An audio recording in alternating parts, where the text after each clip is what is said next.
आलिया मेरी बचपन की दोस्त और क्लास फेलो थी। वो दो भाइयों की इकलौती बहन थी, इसलिए वो सबकी लाडली थी। इसे सब घर वाले बहुत प्यार करते थे। आलिया इन दिनों कॉलेज में पढ़ती थी जब इसके लिए एक अच्छा रिश्ता आया और इसके माँ बाप ने फौरन हाँ कह दी। इसकी मंगनी कर दी गई और शादी की तारीख 2 माह बाद की रखी गई, क्योंकि इसके मंगेतर काशिफ की छुट्टियां फिलहाल कम थी। अभी इसकी शादी की तारीख तय हुए 2 दिन हुए थे कि इसकी माँ की तबीयत इतनी ज्यादा खराब हो गई कि इनको अस्पताल दाखिल करवाना पड़ा। इसके बाद से इसकी माँ की तबीयत ठीक होने की बजाय खराब होती गई। काशिफ भी इनके घर अक्सर आता रहता था इसकी माँ की तबीयत पूछने। शादी में 2 हफ्ते रह गए थे और आलिया ने शादी की कोई तैयारी नहीं की थी, बल्कि हर वक्त माँ की खिदमत में लगी रहती थी। इस अरसा में काशिफ को आलिया और इसके घर वालों से इतना लगाव हो गया कि जब तक वो इनके घर ना आता उसको सुकून नहीं आता था।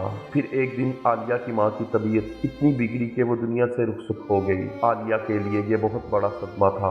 इनकी शादी की तारीख बढ़ा दी गई। आलिया माँ की मौत के सदमे से निकल नहीं पा रही थी। वो अक्सर बीमार रहती थी और अब बहुत ज्यादा कमजोर दिखाई देती थी। काशिफ एक दिन आलिया के वालिद के पास आया और कहा कि अगर आप इजाजत दे तो मैं अपने वालिदैन को शादी की तारीख रखने भेजना चाहता हूँ। हो सकता है माहौल बदलने से आलिया संभल जाए। इसके वालिद मान गए और दोनों की शादी हो गई। काशिफ बहुत मोहब्बत करने वाला और ख्याल रखने वाला शौकत साबित हुआ। इसने आलिया को इतनी मोहब्बत दी कि वो जल्द ही संभल गई। दोनों को एक दूसरे से मुख्तसर अरसे में मोहब्बत हो गई। काशिफ जब काम से आता था पहले अपने माँ बाप के पास कुछ देर बैठता था और फिर आलिया के पास जाता था। एक दिन वो बहुत थका हुआ था, इसलिए आते ही अपने कमरे में चला गया। इसके वालिदैन को ये बात बहुत बुरी लगी तो उन्होंने काशिफ से कहा, बीवी पाँव की जूती होती है, इसको सर पे नहीं बैठाना चाहिए। बीवी की मानोगे तो वो तुम्हारे सर पर चढ़ कर नाचेगी। काशिफ पे इन बातों का कोई असर नहीं होता क्योंकि वो आलिया से मोहब्बत करता था। अभी शादी को 2 साल गुजरे थे कि काशिफ का तबादला एक दूसरे शहर में हो गया। काशिफ के तबादले का सुनकर आलिया बहुत परेशान रहती थी। काशिफ के जाने में 2 दिन बाकी थे जब एक दिन काशिफ ने आलिया से परेशान रहने की वजह पूछी तो वो इसके गले लग कर रोने लगी और कहा कि मैं यहाँ अकेली कैसे रहूंगी। तो काशिफ ने कहा, पागल रो क्यों रही हो, मैं तुम्हें साथ लेकर जाऊंगा, मैं तुम्हारे बगैर नहीं रह सकता। ये सुनकर बहुत खुश हुई और आखिर एक दिन वो जाने लगे। इस दिन काशिफ के वालिदैन ने कहा कि आलिया को अपने साथ ना लेकर जाओ, हम यहाँ अकेले होंगे तो हमारा ख्याल कौन रखेगा। वो ये बात काशिफ से पहले भी कह चुके थे, लेकिन काशिफ ने इनकी इस बात पर गौर न किया और आलिया को लेकर चला गया। आलिया और काशिफ 6 माह बाद काशिफ के वालिदैन के घर आते थे। आलिया जब भी आती इनकी बहुत खिदमत करती थी। शादी को 5 साल गुजर गए। एक दिन जब वो लोग वालिदैन से मिलने आए तो काशिफ की अम्मी ने इनको बेऔलादी का ताना दिया और कहा कि 1 साल इंतज़ार करो, अगर फिर भी औलाद ना हुई तो हम काशिफ की दूसरी शादी कर देंगे। हमारा एक ही बेटा है, हम चाहते हैं कि हमारे बेटे के बच्चे हों, हमारी नस्ल आगे बढ़े। आलिया ये सुनकर वहाँ से उठकर अपने कमरे में आ गई। काशिफ भी इसके पीछे आया और कहा कि आलिया रो नहीं, अम्मी ऐसे ही कह रही थी। आलिया कहने लगी, कहीं आप साथ में दूसरी शादी तो नहीं कर लेंगे, आप मुझे छोड़ तो नहीं देंगे। तब काशिफ ने कहा, ये कैसे हो सकता है, मैं तुमसे मोहब्बत करता हूँ और तुम्हारे बगैर नहीं रह सकता। आलिया ये सुनकर खुश हो गई। काशिफ के दिल में भी हर शख्स की तरह औलाद की ख्वाहिश थी, इसलिए वो बहुत से आलमों और डॉक्टरों के पास गया, लेकिन कोई हल ना निकला।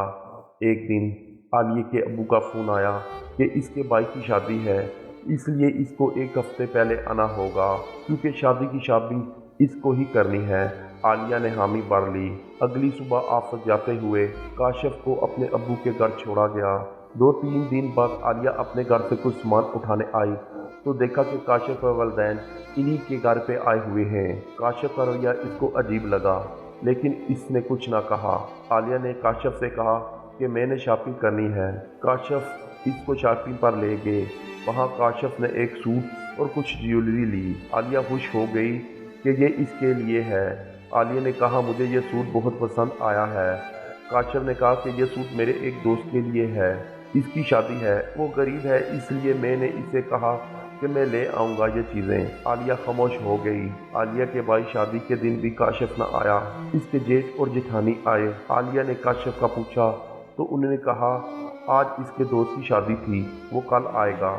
अगले दिन आलिया ने काशिफ को बारात में देखा तो आलिया की जान में जान आ गई। बारात के बाद वो घर चला गया। वलीमा पर भी काशिफ न आया। कुछ घंटे गुजारे और फिर कहा, आलिया तुम एक हफ्ते और यहाँ रह लो, फिर मैं आके तुम्हें ले जाऊँगा। आलिया मान गई। आलिया के अब्बू को किसी ने बताया कि आपके दामाद ने औलाद की खातिर दूसरी शादी कर ली है। अब्बू ने आलिया को इसके बारे में कुछ नहीं बताया।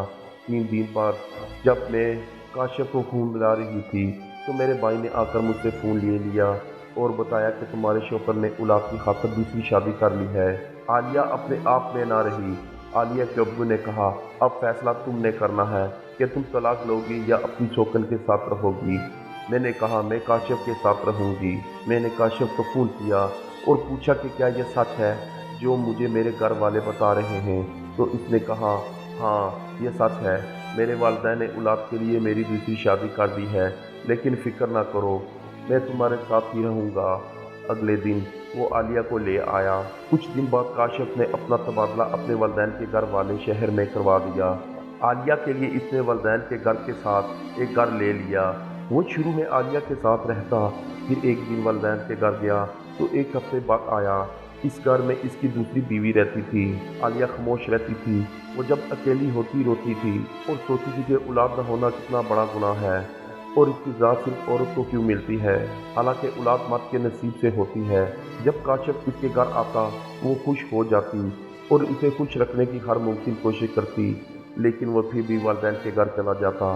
एक दिन आलिया के भाई का फ़ोन आया कि अब्बू की तबीयत ख़राब है। मैंने काशिफ से कहा तो मुझे घर छोड़ आया और कहा कि 2 दिन बाद ले आएगा। 2 दिन बाद आलिया ने फ़ोन किया तो इसने कहा कि 3 दिन बाद आएगा। 3 दिन गुजर गए। इस बार आलिया ने फ़ोन किया तो इसका नंबर बंद था। इसके बाद आलिया को पता चला कि वो शहर छोड़कर चले गए हैं। अब इसका नंबर हमेशा बंद रहता। आलिया इंतज़ार करती रही लेकिन वो वापस न आया। 23 साल गुजर गए। अब काशिफ के 2 बेटे और एक बेटी है। इसकी फैमिली पूरी हो गई, इसके बच्चे जवान हो गए और आलिया आज भी इसका इंतज़ार कर रही है।